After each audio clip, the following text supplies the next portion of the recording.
So, first, it will be in English, but I'll try to leave as much as I can, and if you need to ask in Italian, I can probably understand a little bit, or I can ask for help.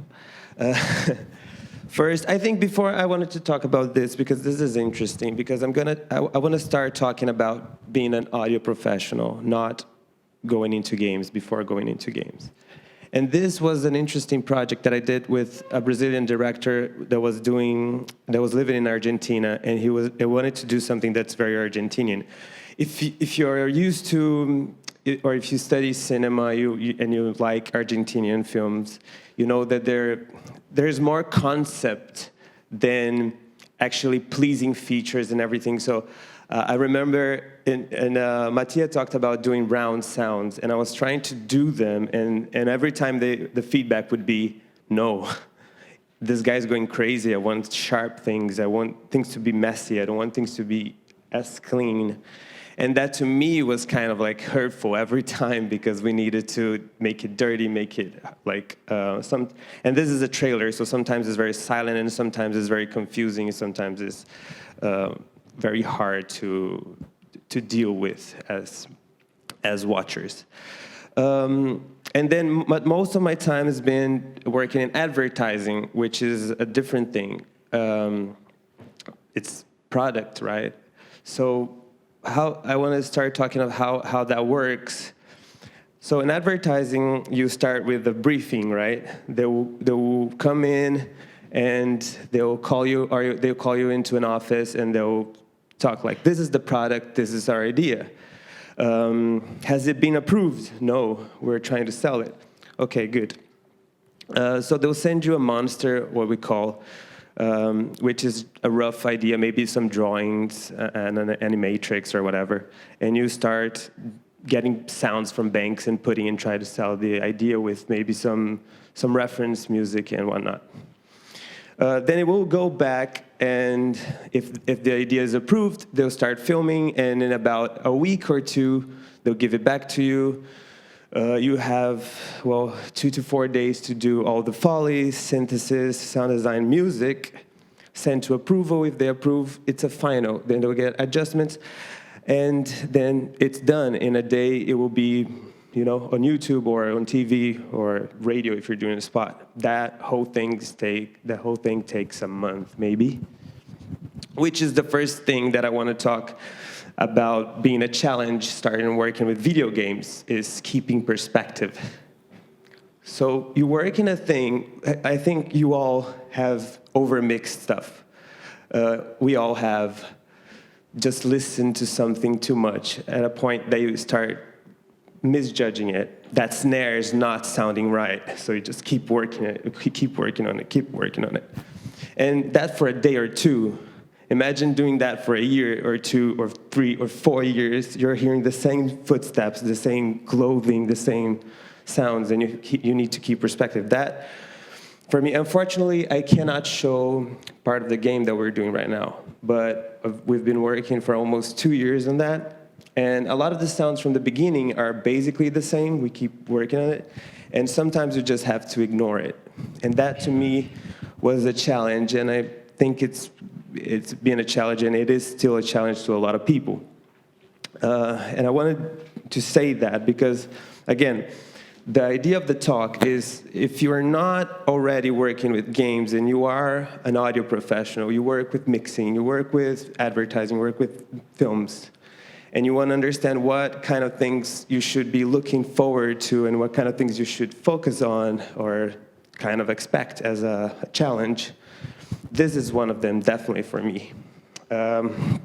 With keeping perspective throughout 2 years or more. The other thing is letting go of control. You don't have control over every frame anymore. You have some control over what sounds are going to play when the player does something or a triggered event, but you do not have control over every frame.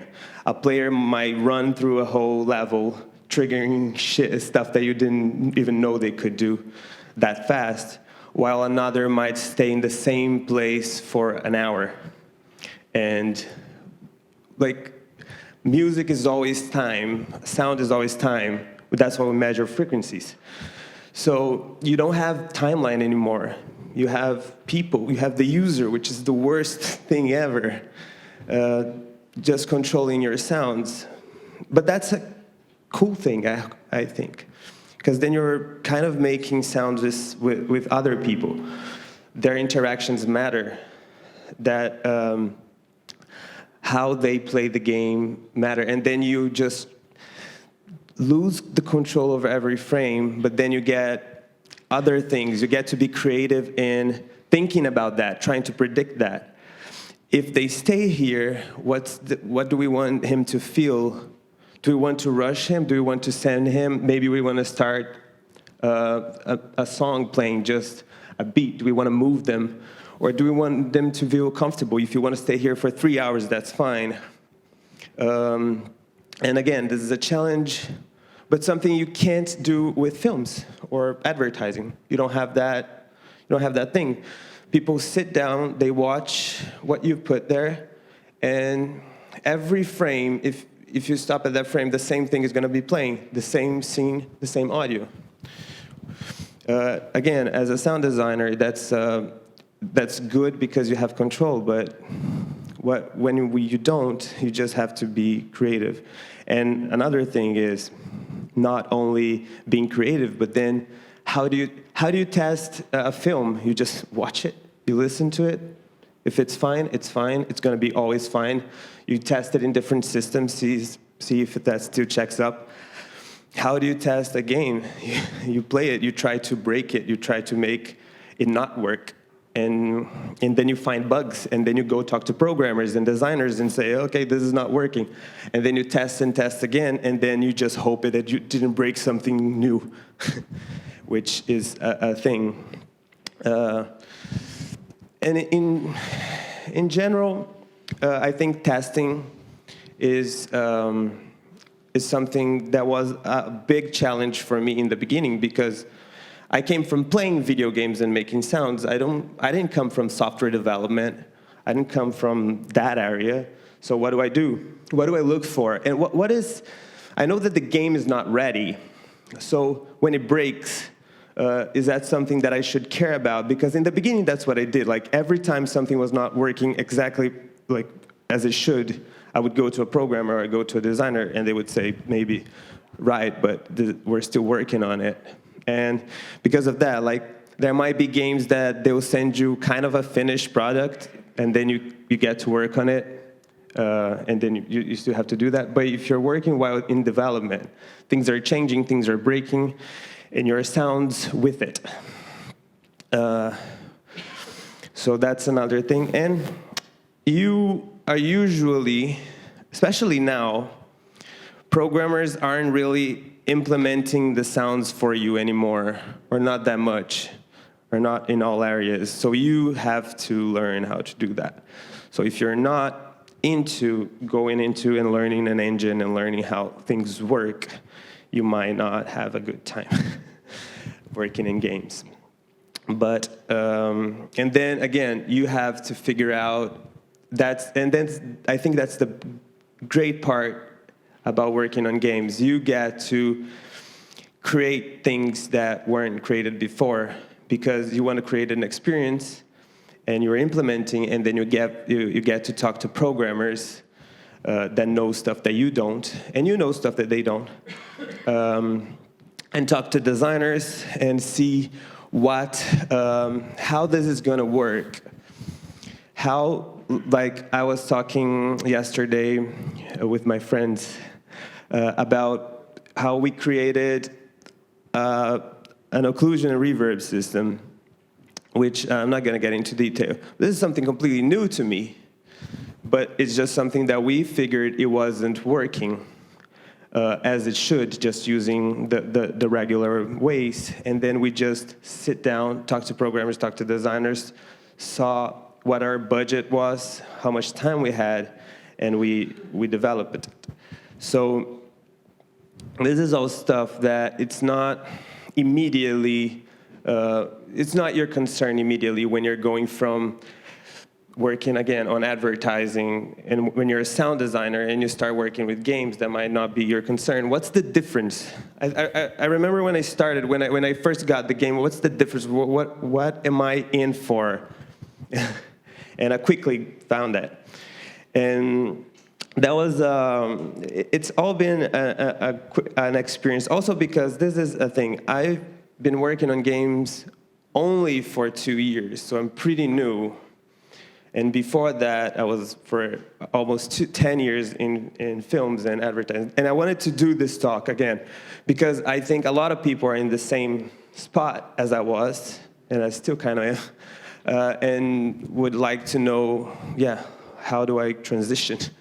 Is that the same thing? Should I learn something? And yeah, you should learn a lot of stuff, like implementation and look for these little problems. And just to check if I went through the worst parts of it. Okay. And then there is mixing, which the next talk by Daniele was going to focus more about that. But when you're doing advertising, especially, unless you have voice, which is less common now, you can do a mass of sound that's mixing the bushes and the movement and the dynamic and the music. You don't need to worry. They should all blend as one. It's about power, usually, unless you have to do something minimalist. But if you're doing like a BMW commercial, like a Ford commercial, you want the music and the movement and everything has to be fast, and it has to grab your attention really quick, and it's going to end really quick, because if not, people are just not going to watch it. You're selling them stuff. They don't want to sit there. And so you don't really have to care anymore or that much what the priorities are, that some things are so much clearer than the others. And with games, you have gameplay. And this is something that you have to always keep just pay attention. You work very closely with the design, because the designer is going to say, we need the player to understand that this is happening to them, or this is something that they should do, and what are the solutions. So it may be graphic, it may be just a graphic, something that might accompany some sounds, but when we might suggest, or they might suggest, something that's just sounds. And those sounds testing, they might be playing and overlapping with movement, combat, cars, if it's a busy environment, ambience, music, and you have to take care of it, because if that's the case, if it's overlapping with everything, then everything should not matter that much. Mood is very good, but gameplay first, always. So you have to, you can sidechain, you can just predict, or you just can mess with frequencies, but it's something, the decision is going to be a case by case, but it's something that you always have to think about, and it's something that I didn't need to think about before. And I think the solutions are the more, where you get creative, where it changes, where you really see that, okay, like being an audio professional for games or mixing bands is different. This is something else, because again, you're not only creating an experience, you're responsible for the player feeling everything, understanding everything. You're helping the design that needs to be implemented, tested, and everything should be working pretty well. And you have to keep perspective. So it's long work, longer than I'm used to, and patience, but I think it's worth it at the end of the day. It's something that every audio professional is a little bit of a nerd, and you get to be more of a nerd doing games. So I think that's the most important thing that we have to that I got from working with games. Just to finish up. No, okay, that's basically my talk. I just wanted to focus on that, and I think I said everything I wanted to say, and I wanted to leave some time for people to ask something, doubts or anything. So now it's the time for the Q&A for this talk. So anyone wants to ask something? Yeah. No? Yeah. You want to? Okay. In terms of, I guess, transitioning from one thing to the other, do you still have like a preference in terms of if you had to pick one, and why would that be? Because you talked a lot about control in a way, and you talked about it in a way that is like both. It's great to have full control, and it's also pretty damn great not to have any control whatsoever. So I'm just curious to know if you had to pick. Thank you. So it's a hard pick, because I think now games, I like again, it's giving up control. It's not it's hard to give up, but once you do, it's more interesting. And you get to see more interesting stuff because you see people playing with the games and your solutions at work. So that, to me, is way more satisfactory. But on advertising, for me, what I miss is not the control. It's just I would make country music one day and then techno the other day, and I would do Foley one day, and the other day I would do field recording, which I'm not a fan anymore, and synthesis and whatever. So that is what I miss. It was like it varied more, which in this one, because you're working on a game that has a voice already, or that you've created a voice, you tend to keep, if you're synthesizing, you keep synthesizing, at least if you have like a main mechanic that depends on something. And of course, you have something else, you're going to do a little bit of Foley, you're going to do a little recording, you're going to do some searching on banks, because that's also a part of the thing. But I would pick games right now and then just do ads as a freelance as I do. Thank you.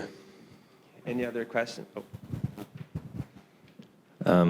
From a linear media side of things, what did you bring with you? What stayed with you once you moved that you can still rely upon? Interesting, thank you. First, what I didn't, just for understand, because there were a lot of tricks.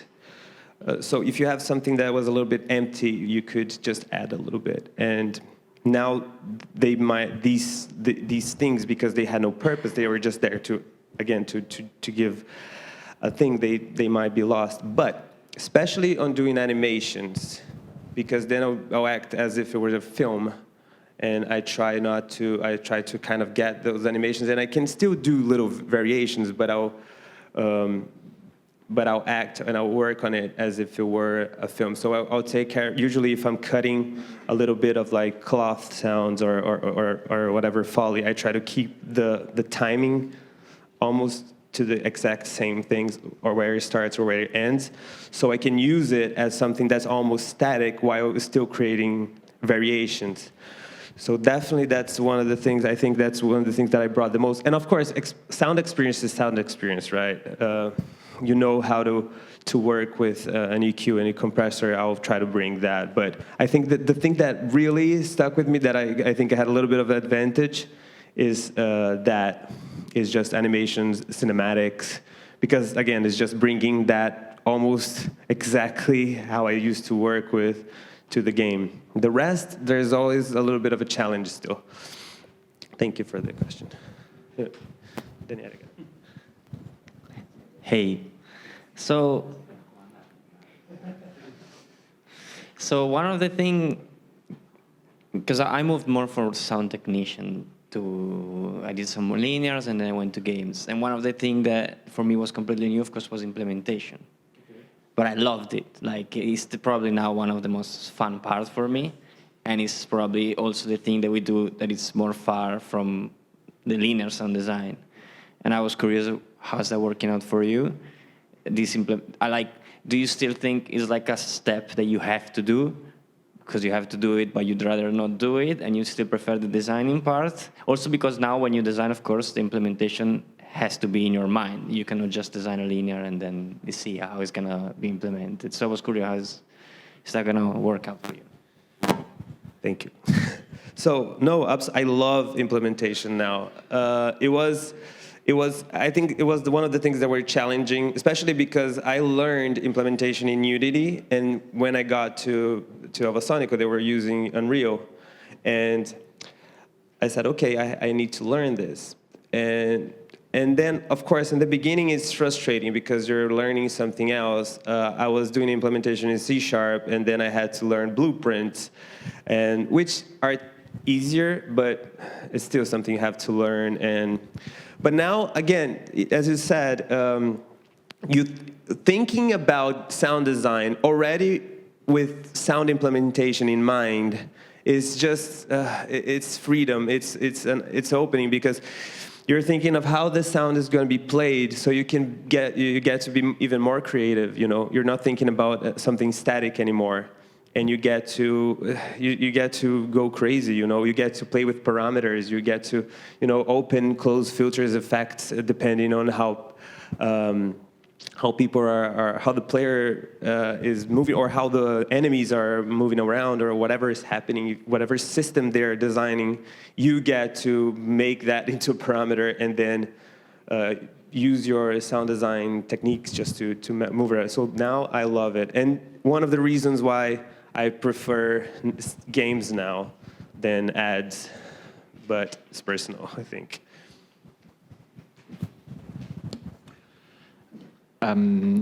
You were speaking before about the difference in the details between advertising and game sound.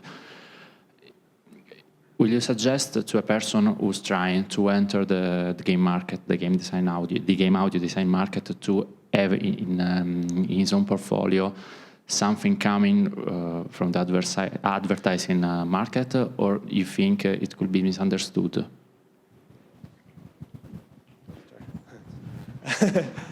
Thank you. Personally, I've always had stuff from advertising in my portfolio, and that's how I showed I can do sound design. Like, it doesn't matter where you come from. Again, you're going to learn implementation. You're going to learn, and it's going to vary, like game by game. You might have worked in a few games. It doesn't matter that no other game is going to pose a challenge. There's only going to be a challenge, but you need to show, look, I can work with sounds. I know sound. I'm a good sound designer. And if you have films, if you have just on SoundCloud, you can create a little scene using like kind of just panning things around, just showing that you can create an experience only with sounds because you wanted to. How is that not, that's, of course, it's awesome because you know how it works with sounds. People can understand what your sounds mean. Like, you might hear white noise and think rain, and I might think football stadium. People, you're gonna have perspective. But if you're a good sound designer, you understand sounds enough and how people perceive sounds enough that you can like work with only sounds and make people at least have an idea of what the story is. So absolutely, if you can work with sounds, you should put everything you can in your portfolio: music, procedural stuff, whatever you design. And yeah, if you can add a few games, even if you're downloading, if you're getting a project, if you're not a programmer, just if you have something to show, why not? Like, especially in the beginning, why not? I think. Oh. Okay. Yeah. I was going to ask, where is your threshold when you decide one asset is finished, to avoid the over-mixing part, to not keep perspective and saying 2 years, oh, that footstep sound I've designed 2 years ago sucks, I'm going to do it again, and then do it again. So where do you decide something is finished? I don't. The thing is, I learned, or I struggle, but you ignore it for a bit. You can't just keep coming back. Like, you have a task, right? Like, you're going to have tasks where you're working at games. Sound steps were last month or 5 months ago. Leave it. You have to design new objects, new gameplay things. You need to work on ambience. You need to work. Leave it. It's going to be a point where you have to polish, and then you get to revisit everything for a bit. But if you're revisiting every time, and also like that, when you revisit, you're not revisiting after playing the game. You just like take a week and go back and try to listen to that stuff. Because of course, in 2 years, you've always have become a better sound designer. You've been working a lot of stuff, but leave it for now. Come back later if you want to redo it, if you have time. And that's also it. You're doing a product. A game is a product. It's not just art. It is art. It's filled with art and people's ideas and visions, but it's a product. You're working with a publisher or whatever. You need to do milestones. You need to send the game out. So you have to have that in mind. You can't. If you're reworking games, also you might be wasting time. If you have time to do it and you want to rework stuff, when it's time to do that, do that. But it's never finished. Nothing ever is. Thank you. Thank you so much.